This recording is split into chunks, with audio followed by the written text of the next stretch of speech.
হাতে আর মাত্র কিছু ঘন্টা সময় রয়েছে, তারপর তোমাদের দর্শন পরীক্ষা। ক্লাস 11 সেকেন্ড সেমিস্টার ফিলোসফি তথা দর্শন পরীক্ষার এই দোরগোড়ায় দাঁড়িয়ে দর্শন বিষয়ে এমনভাবে প্রস্তুতি নাও যাতে তোমাদের দর্শন পরীক্ষা খুব ভালো হয়। তার জন্য আমরা তোমাদেরকে হেল্প করব।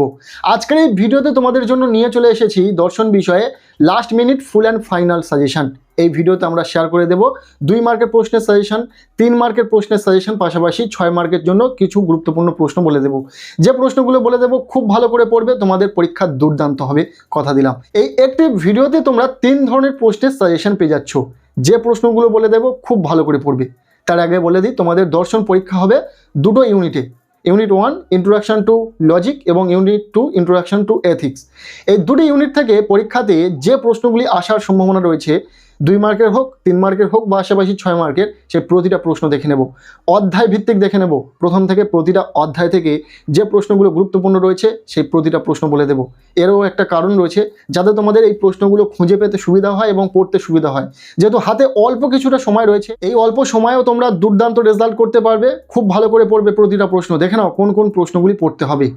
পরীক্ষাতে তোমাদের দুটো ইউনিট থাকবে, ইউনিট 1 ইন্ট্রোডাকশন টু লজিক, যেখান থেকে 24 নম্বর রয়েছে, এবং ইউনিট 2 ইন্ট্রোডাকশন টু এথিক্স। এই দুটি ইউনিট থেকে যে প্রশ্নগুলি পরীক্ষাতে আসার সম্ভাবনা রয়েছে, আমরা প্রতিটা প্রশ্ন পরপর দেখে নেব। ফার্স্ট যে ইউনিটটি রয়েছে ইন্ট্রোডাকশন টু লজিক, এখান থেকে টোটাল 24 নম্বর থাকবে। 2 মার্কের 3টি প্রশ্নের উত্তর লিখতে হবে 6 নম্বর, 3 মার্কের 4টি প্রশ্নের উত্তর লিখতে হবে 12 নম্বর, এবং 6 মার্কের একটি প্রশ্নের উত্তর লিখতে হবে। এই টোটাল 24 নম্বর রয়েছে। তো ইউনিট 1 থেকে যে প্রশ্নগুলি আমাদেরকে পড়তে হবে, অধ্যায় ভিত্তিক আমরা প্রতিটা প্রশ্ন দেখে নেব। প্রথম যে অধ্যায়টি রয়েছে যুক্তিবিজ্ঞানের প্রকৃতি, অবরোহ এবং আরোহ। প্রথমে দেখে নেব 2 মার্কের প্রশ্ন, যে প্রশ্নগুলি গুরুত্বপূর্ণ রয়েছে। যুক্তিবিজ্ঞান কাকে বলে, যুক্তির অবয়ব কাকে বলে, যুক্তির অবয়বগুলি কি কি।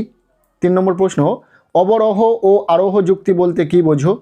অনিরপেক্ষ বা সাপেক্ষ যুক্তি কাকে বলে, নিবেশন দৃষ্টান্ত কাকে বলে। এরপর শেষ প্রশ্ন 2 মার্কের জন্য এই অধ্যায় থেকে, যুক্তির উপাদান বলতে কি বোঝো। ব্যাস, এই 6টি প্রশ্ন 2 মার্কের জন্য খুব ভালো করে পড়বে। এরপর 3 মার্কের জন্য 2টি প্রশ্ন রেখেছি এই অধ্যায় থেকে। প্রথম প্রশ্ন, যুক্তিবিজ্ঞানের প্রয়োজনীয়তা লেখো, আর দ্বিতীয়, অবরোহ ও আরোহ যুক্তির মধ্যে পার্থক্য উল্লেখ করো। এই অধ্যায় থেকে ঠিক একইভাবে 6 নম্বরের জন্য 2টি প্রশ্ন রেখেছি। প্রথম প্রশ্ন, অবরোহ যুক্তি কাকে বলে, অবরোহ ও আরোহ যুক্তির মধ্যে পার্থক্য লেখো। এরপর দ্বিতীয় প্রশ্ন, আরোহ যুক্তি কাকে বলে, আরোহ যুক্তির বৈশিষ্ট্যগুলি লেখো। এরপর রয়েছে দ্বিতীয় অধ্যায় পদ, বাক্য, বচন, পদের ব্যাপ্যতা, সত্যতা ও বৈধতা। এখান থেকে যে প্রশ্নগুলি আসতে পারে দেখে নাও। 2 মার্কের জন্য যে প্রশ্নগুলি রয়েছে, প্রথম প্রশ্ন, বচন কাকে বলে, বচনের বৈশিষ্ট্যগুলি উল্লেখ করো। দ্বিতীয়, নিরপেক্ষ বচন বলতে কি বোঝো, নিরপেক্ষ বচনের কয়টি অংশ ও কি কি। এরপর 3 নম্বর প্রশ্ন, নিরপেক্ষ বচনের গুণ ও পরিমাণ বলতে কি বোঝো। 4 নম্বর প্রশ্ন, এ, ই, আই, ও বচনের কোন কোন পদ ব্যাপ্য তা উল্লেখ করো। এরপর 5 নম্বর প্রশ্ন, এমন একটি অবরোহ বৈধ যুক্তির উদাহরণ দাও যার আশ্রয় বাক্য মিথ্যা এবং সিদ্ধান্ত সত্য। 6 নম্বর প্রশ্ন, তাৎপর্য অনুসারে বচন কয় প্রকার ও কি কি। যে প্রশ্নগুলি বলা হচ্ছে খুব ভালো করে পড়বে। এরপর 7 নম্বর প্রশ্ন, এমন দুটি বচনের উদাহরণ দাও যার উপাদান এক কিন্তু আকার ভিন্ন, এর সাথে ব্যাপ্যতার দুটি নিয়ম কি কি। এখানে স্পেলিংটা মিস্টেক রয়েছে, একটু দেখে নেবে। এরপর রয়েছে প্রশ্নের মান 3 নম্বরের জন্য যে প্রশ্নগুলো পড়তে হবে। প্রথম প্রশ্ন, বাক্য এবং বচন এক নয়, উক্তিটির অর্থ বিশ্লেষণ করো। নিরপেক্ষ বচনে সংযোজকের কাজ কি। দ্বিতীয় প্রশ্ন, নিরপেক্ষ বচনের গুণ ও পরিমাণ বলতে কি বোঝায়। 3 নম্বর প্রশ্ন, বচন ও বচনাকারের পার্থক্যগুলি আলোচনা করো। 4 নম্বর প্রশ্ন, নিরপেক্ষ বচনে পদের ব্যাপ্যতা বলতে কি বোঝায়। বিভিন্ন নিরপেক্ষ বচনগুলিতে কোন পদ ব্যাপ্য ও অব্যাপ্য হয়। এরপর এই অধ্যায় থেকে 6 মার্কের প্রশ্নের জন্য যে প্রশ্নগুলি পড়তে হবে। প্রথম প্রশ্ন, দৃষ্টান্ত সহকারে নিরপেক্ষ বচনের শ্রেণীবিভাগ করো। উদাহরণ সহযোগে বচন ও বাক্যের মধ্যে পার্থক্য করো। দ্বিতীয় প্রশ্ন, বচনাকার কখন সত্য অথবা মিথ্যা হয়, উদাহরণ সহ লেখো। এরপর 3 নম্বর প্রশ্ন, নিরপেক্ষ বচনে পদের ব্যাপ্যতা বলতে কি বোঝো। উদাহরণ সহযোগে নিরপেক্ষ বচন ও সাপেক্ষ বচনের মধ্যে পার্থক্য লেখো। এরপর তৃতীয় অধ্যায় বাক্য থেকে বচনের রূপান্তর। এখান থেকে যে প্রশ্নগুলি পড়তে হবে, 2 মার্কের জন্য যে প্রশ্নগুলি পড়বে। প্রথম প্রশ্ন, বাক্যকে বচনে রূপান্তর করার সাধারণ নীতিগুলির মধ্যে যে কোনো দুটি বর্ণনা করো। দ্বিতীয় প্রশ্ন, প্রশ্নসূচক বাক্যকে বচনে রূপান্তর করার নিয়ম কি। 3 নম্বর প্রশ্ন, পরিশ্রমীরা কদাচিৎ ব্যর্থ হয়, বাক্যটিকে নিরপেক্ষ বচনে রূপান্তরিত করো। এরপর 3 মার্কের জন্য যে প্রশ্নগুলি পড়তে হবে, প্রথম প্রশ্ন, নিম্নলিখিত বাক্যগুলিকে তর্কবিদ্যাসম্মত বচনে রূপান্তর করো। সব শিশুরাই মেয়ে না, যে কেউ পাঠশালায় যায়। এবার রয়েছে মানুষ সাধারণত স্বার্থপর। ইম্পর্টেন্ট রয়েছে, দেখে রাখবে। এবার দ্বিতীয় প্রশ্ন, নিম্নলিখিত বাক্যগুলিকে তর্কবিদ্যাসম্মত বচনে রূপান্তরিত করো। কি রয়েছে? কেবলমাত্র শিশুরা সৎ, কে যুদ্ধ চায়, স্বামী বিবেকানন্দ কর্মযোগী। এবার এখান থেকে 6 মার্কের প্রশ্নের জন্য যে প্রশ্নগুলি পড়তে হবে। প্রথম প্রশ্ন, নিচের বাক্যগুলিকে তর্কবিদ্যাসম্মত আকারে পরিণত করে তাদের গুণ ও পরিমাণ নির্ণয় করো। কোনো কিছুই একসঙ্গে সাদা ও কালো হতে পারে না। একমাত্র দেশপ্রেমিকরাই দার্শনিক। খুব কম মহিলা সাঁতারু নয়। যদি কোনো কিছু জড়বস্তু হয় তাহলে তার ওজন থাকে। এই প্রশ্নটিও খুব ভালো করে দেখে রাখবে। একটি মাত্র প্রশ্ন রেখেছি 6 মার্কের প্রশ্নের জন্য তৃতীয় অধ্যায় থেকে। এরপর রয়েছে চতুর্থ অধ্যায়, বচনের বিরোধিতা। এখান থেকে 2 মার্কের জন্য যে প্রশ্নগুলো পড়বে। প্রথম প্রশ্ন, বচনের বিরোধিতার দুটি শর্ত কি কি?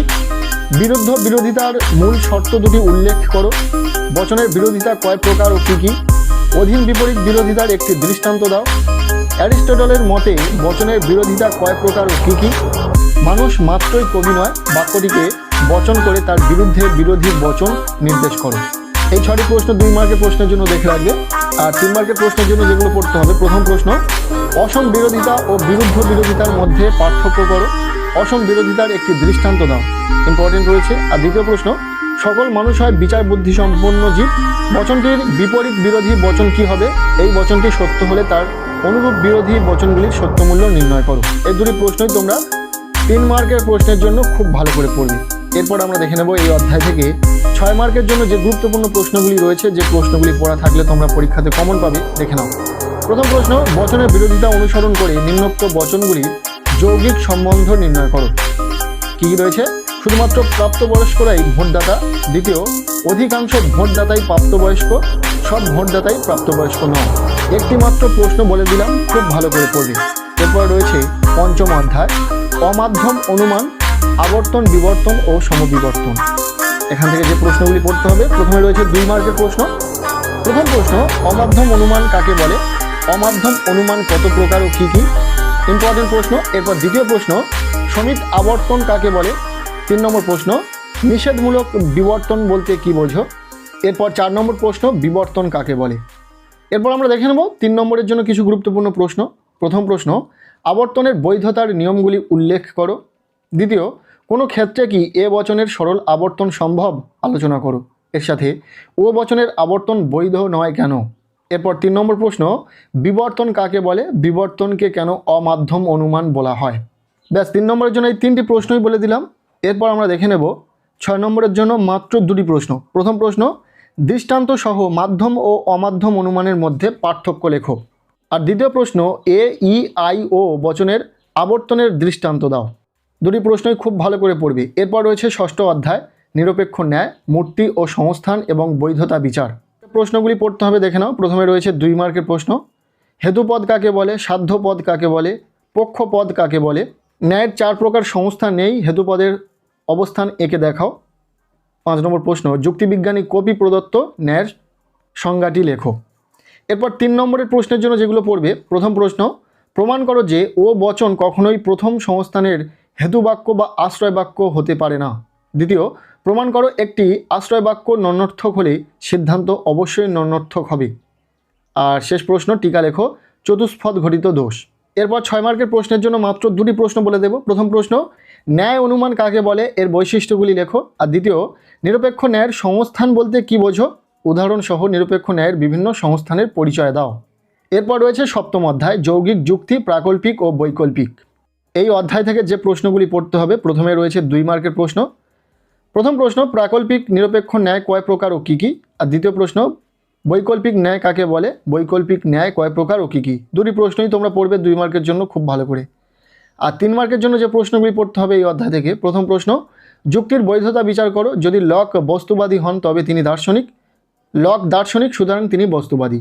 আর দ্বিতীয়, মিশ্র কাল্পনিক ন্যায়ের এমটি আকারের একটি দৃষ্টান্ত দাও। ইম্পর্টেন্ট রয়েছে, খুব ভালো করে পড়বে। আর 3 নম্বর প্রশ্ন, যুক্তিটির বৈধতা বিচার করো। হয় পাখিটি কাক অথবা কোকিল। পাখিটি কাক নয়, কারণ পাখিটি কোকিল। ইম্পর্টেন্ট রয়েছে, দেখে রাখবি। মাত্র 3টি প্রশ্ন বলে দিলাম। আর 6 মার্কের প্রশ্নের জন্য যে প্রশ্নগুলি পড়তে হবে। প্রথম প্রশ্ন, প্রাকল্পিক নিরপেক্ষ ন্যায়ের প্রকারভেদ উদাহরণ সহ লেখো। এই প্রসঙ্গে প্রাকল্পিক নিরপেক্ষ ন্যায়ের বৈধতার নিয়ম ও নিয়মভঙ্গজনিত দোষের নাম লেখো। ভীষণ ইম্পর্টেন্ট, আমরা স্টার চিহ্ন দিয়ে বুঝিয়ে দিয়েছি যে এই প্রশ্নটি বেশি গুরুত্বপূর্ণ। দ্বিতীয় প্রশ্ন, প্রাকল্পিক নিরপেক্ষ ন্যায় ও বৈকল্পিক নিরপেক্ষ ন্যায়ের মধ্যে পার্থক্যগুলি আলোচনা করো। দুটি প্রশ্নই তোমরা খুব ভালো করে পড়বে 6 মার্কের প্রশ্নের জন্য। এরপর রয়েছে অষ্টম অধ্যায় ভারতীয় নীতিবিদ্যা। এখান থেকে যে প্রশ্নগুলি পড়তে হবে 2 মার্কের জন্য যে প্রশ্নগুলি পড়বে, প্রথম প্রশ্ন, ভারতীয় নীতিবিদ্যার মূলে কোন গ্রন্থ রয়েছে এবং কেন? দ্বিতীয়, ভারতীয় নীতিশাস্ত্রে চিত্তশুদ্ধি বলতে কী বোঝায় আলোচনা করো। আর 3 নম্বর প্রশ্ন যেটা রয়েছে, ভারতীয় নীতিবিদ্যার কয়েকটি বৈশিষ্ট্য লেখো, শ্রেয় বলতে কী বোঝো। ব্যাস, 4টি প্রশ্নই খুব ভালো করে পড়বে। আর 3 মার্কের জন্য যে প্রশ্নগুলি পড়তে হবে, প্রথম প্রশ্ন, ভারতীয় নীতিশাস্ত্র কি জীবনমুখী? উত্তরের সাপেক্ষে যুক্তি দাও। দ্বিতীয় প্রশ্ন, ভারতীয় নীতিতত্ত্বে কর্মবাদ ও নৈতিকতার সম্পর্ক সংক্ষেপে আলোচনা করো। আর 3 নম্বর প্রশ্ন, বেদ হলো ভারতীয় নীতিবিদ্যার আকার গ্রন্থ, ব্যাখ্যা করো। এরপর 6 মার্কের জন্য মাত্র একটি প্রশ্ন বলে দেব, ভারতীয় নীতিবিদ্যার স্বরূপ আলোচনা করো। খুব ভালো করে দেখে রাখবে। ব্যাস, এই কটি প্রশ্ন যদি তোমরা দেখে রাখতে পারো তাহলে ইউনিট 1 থেকে তোমাদের সমস্ত প্রশ্নই কমন থাকবে, সেটা 2 মার্কের হোক, 3 মার্কের হোক বা 6 মার্কের বড় প্রশ্ন হোক। তোমরা জানো ওখান থেকে 24 নম্বর রয়েছে শুধু ইউনিট 1 থেকে। খুব ভালো করে এই প্রশ্নগুলি পড়ো। আর এরপর আমরা দেখে নেব পরবর্তী যে পার্টটি রয়েছে, ইউনিট 2 ইন্ট্রোডাকশন টু ইথিক্স। এখান থেকে পরীক্ষাতে 16 মার্কস রয়েছে। 2 মার্কসের 2টি কোশ্চেনে অ্যান্সার করতে হবে, 3 মার্কসের 2টি কোশ্চেনে অ্যান্সার করতে হবে এবং 6 মার্কসের 1টি কোশ্চেনে অ্যান্সার করতে হবে। টোটাল এই 16 নম্বর রয়েছে। যে প্রশ্নগুলো পড়তে হবে আমরা অধ্যায়ভিত্তিক সেই প্রশ্নগুলো বলে দেব। মাত্র হাতে গোনা কয়েকটি প্রশ্ন, যে প্রশ্নগুলি তোমরা খুব সহজে পড়ে নিতে পারবে। আশা করব বেশিরভাগ প্রশ্ন তোমাদের পড়াই রয়েছে, তবে এর মধ্যে থেকেও যদি কোনো প্রশ্ন এখনও পর্যন্ত না পড়া থেকে থাকে ঝটপট পড়ে নাও। নবম অধ্যায় 2 মার্কসের জন্য যে কোশ্চেনগুলো দেখবে, মাত্র 3টি প্রশ্ন বললাম। ভারতীয় নীতিবিদ্যায় পুরুষার্থ শব্দের অর্থ কী? অর্থকে পরত মূল্যবান বলা হয় কেন? টিকা লেখো। ব্রহ্মচর্য আশ্রম।